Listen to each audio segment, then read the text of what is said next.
नमस्कार दोस्तों, आप सब कैसे हैं? मैंने काफ़ी समय से कोई वीडियो नहीं डाली अपने चैनल पर, तो अब मैं दोबारा से स्टार्ट कर रही हूँ। मैंने श्रीमद् भागवत महापुराण प्रथम खंड शुरू कर रखा है। 2 अध्याय इसके 2 स्कंद इसके हो चुके हैं। अब मैं तृतीय स्कंद पढ़ने जा रही हूँ। तृतीय स्कंद का 7वां अध्याय है। यहाँ पर विदुर जी कुछ प्रश्न करते हैं श्री सुखदेव जी से, तो आइए सुनते हैं वे क्या प्रश्न करते हैं और श्री सुखदेव जी उसका क्या उत्तर देते हैं। तो आइए आरंभ करते हैं। अथ 7वां अध्याय, तृतीय स्कंद, विदुर जी के प्रश्न। श्री सुखदेव जी कहते हैं, मैत्रेय जी का यह भाषण सुनकर बुद्धिमान व्यासनंदन विदुर जी ने उन्हें अपनी वाणी से प्रसन्न करते हुए कहा। विदुर जी ने पूछा, ब्राह्मण, भगवान तो शुद्ध बोध स्वरूप निर्विकार और निर्गुण है, उनके साथ लीला से भी गुण और क्रिया का संबंध कैसे हो सकता है? बालक में तो कामना और दूसरों के साथ खेलने की इच्छा रहती है, इसी से वह खेलने के लिए प्रयत्न करता है, किंतु भगवान तो स्वतः नित्य तृप्त, पूर्ण काम और सर्वदा असंग है। वे क्रीड़ा के लिए भी क्यों संकल्प करेंगे?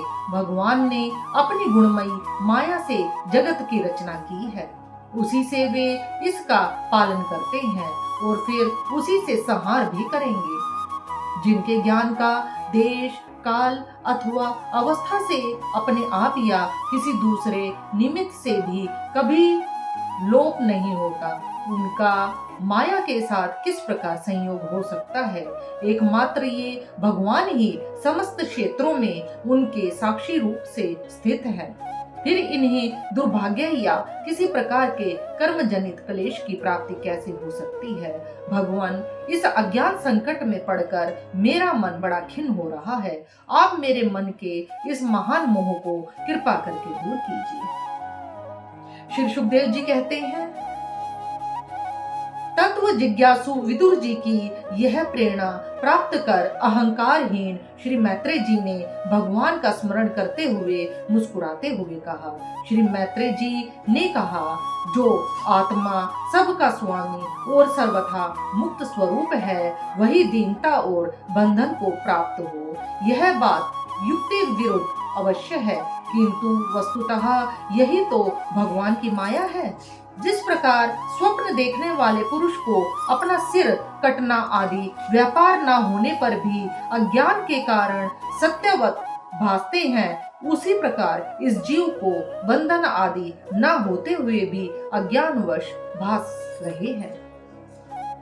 यदि यह कहा जाए कि फिर ईश्वर में इनकी प्रतीति क्यों नहीं होती, तो इसका उत्तर यह है कि जिस प्रकार जल में होने वाली कंप आदि क्रिया जल में दिखने वाले चंद्रमा के प्रतिबिंब में न होने पर भी भासती है, आकाश चंद्रमा में नहीं, उसी प्रकार देह अभिमानी जीव में ही देह के मिथ्या धर्मों की प्रतीति होती है, परमात्मा में नहीं। निष्काम भाव में धर्मों का आचरण करने पर भगवत कृपा से प्राप्त हुए भक्ति योग के द्वारा यह प्रतीति धीरे धीरे निवृत्त हो जाती है। जिस समय समस्त इंद्रियां विषयों से हटकर साक्षी परमात्मा श्री हरि में निश्चल भाव से स्थित हो जाती है, उस समय गाढ़ निद्रा में सोए हुए मनुष्य के समान जीव के राग द्वेष आदि सारे क्लेश सर्वथा नष्ट हो जाते हैं। श्री कृष्ण के गुणों का वर्णन एवं श्रवण अशेष दुख राशि को शांत कर देता है।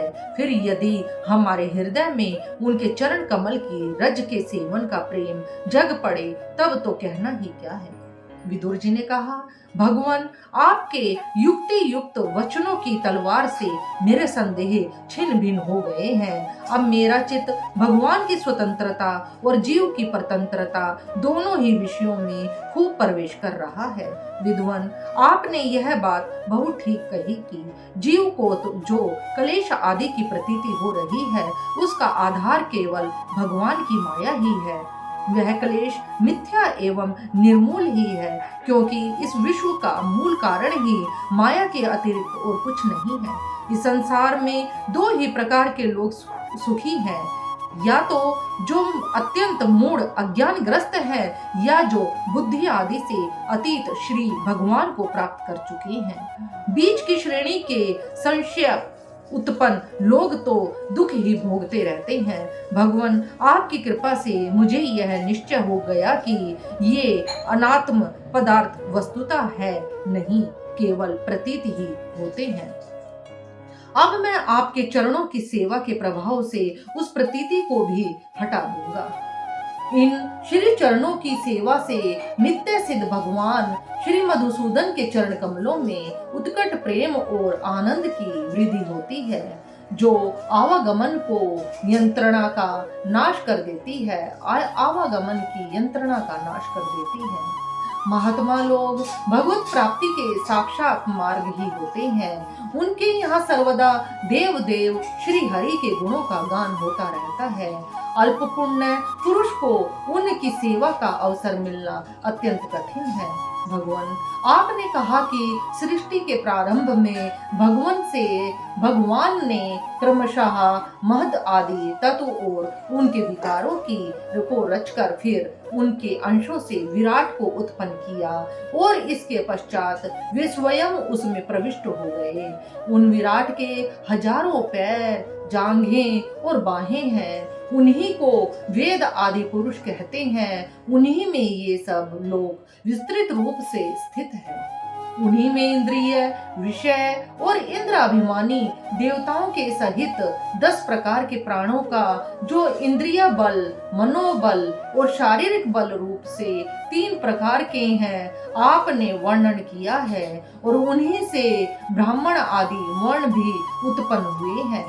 अब आप मुझे उनकी ब्रह्म आदि विभूतियों का वर्णन सुनाइए, जिनसे पुत्र, पौत्र, नाती और कुटुंबियों के सहित तरह तरह की प्रजा उत्पन्न हुई, और उससे यह सारा ब्रह्मांड भर गया।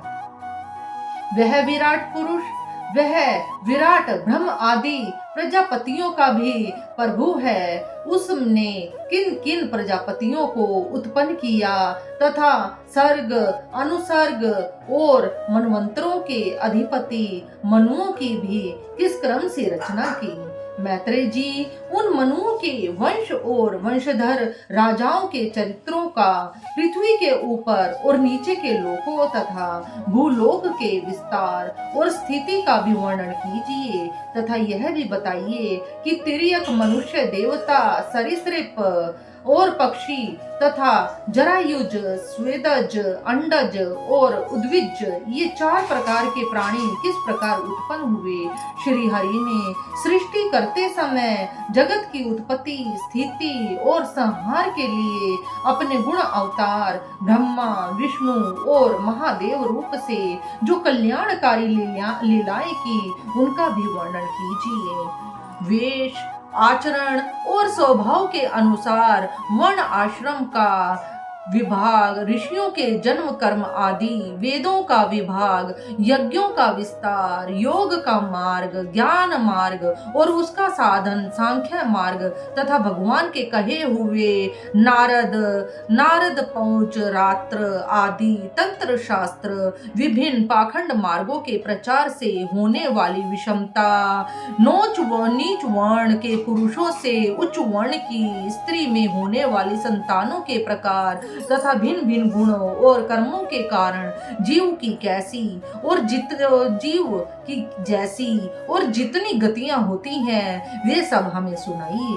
ब्रह्मन, धर्म, अर्थ, काम और मोक्ष की प्राप्ति के परस्पर अविरोधी साधनों का, वाणिज्य, दंड नीति और शास्त्र श्रवण की विधियों का, श्राद्ध की विधि का, पितृगणों की सृष्टि का तथा काल चक्र में ग्रह, नक्षत्र और तारागण की स्थिति का भी अलग अलग वर्णन कीजिए। दान, तप तथा इष्ट और पूर्व कर्मों का क्या फल है? प्रवास और आपत्ति के समय मनुष्य का क्या धर्म होता है? निष्पाप मैत्रेय जी, धर्म के मूल कारण श्री जनार्दन भगवान किस आचरण से संतुष्ट होते हैं और किन पर अनुग्रह करते हैं, वह वर्णन कीजिए। द्विजवर, दीन वत्सल गुरुजन अपने अनुगत शिष्यों और पुत्रों को बिना पूछे भी उनके हित की बात बतला दिया करते हैं। भगवान, उन महद आदि तत्वों का प्रलय कितने प्रकार का है तथा जब भगवान योग निद्रा में शयन करते हैं तब उनमें से कौन कौन तत्व उनकी सेवा करते हैं और कौन उनमें लीन हो जाते हैं। जीव का तत्व, परमेश्वर का स्वरूप, उपनिषद प्रतिपादित ज्ञान तथा गुरु और शिष्य का पारस्परिक प्रयोजन क्या है? पवित्र आत्मन विद्वानों ने उस ज्ञान की प्राप्ति के क्या क्या उपाय बतलाए हैं, क्योंकि मनुष्यों को ज्ञान, भक्ति अथवा वैराग्य की प्राप्ति अपने आप तो हो नहीं सकती। ब्रह्मन, माया मोह के कारण मेरी विचार दृष्टि नष्ट हो गई है। मैं अज्ञ हूँ, आप मेरे परम सुहृद हैं। अतः श्री हरि लीला का ज्ञान प्राप्त करने की इच्छा से मैंने जो प्रश्न किए हैं उनका उत्तर मुझे दीजिए। पुण्यमय मैत्रेय जी, भगवत तत्व के उपदेश द्वारा जीव को जन्म मृत्यु से छुड़ाकर उसे अभय कर देने में जो पुण्य होता है, समस्त वेदों के अध्ययन, यज्ञ, तपस्या और दान आदि से होने वाला पुण्य उस पुण्य के 16वें अंश के बराबर भी नहीं हो सकता। श्री सुखदेव जी कहते हैं, राजन, जब कुरुश्रेष्ठ विदुर जी ने मुनिवर मैत्रेय जी से इस प्रकार पुराण विषयक प्रश्न किए, तब भगवत चर्चा के लिए प्रेरित किए जाने के कारण वे बड़े प्रसन्न हुए और मुस्कुराकर उनसे कहने लगे। इति श्रीमद् भागवते महापुराणे पारमहंस्याम संहितायाम तृतीय स्कंदे 7वां अध्याय। दोस्तों, यह तृतीय स्कंद का 7वां अध्याय जो मैंने आपके साथ शेयर किया है। तो अगर आपको यह वीडियो पसंद आए तो प्लीज़ चैनल को सब्सक्राइब कीजिए, वीडियो को ज़्यादा से ज़्यादा शेयर कीजिए, लाइक कीजिए।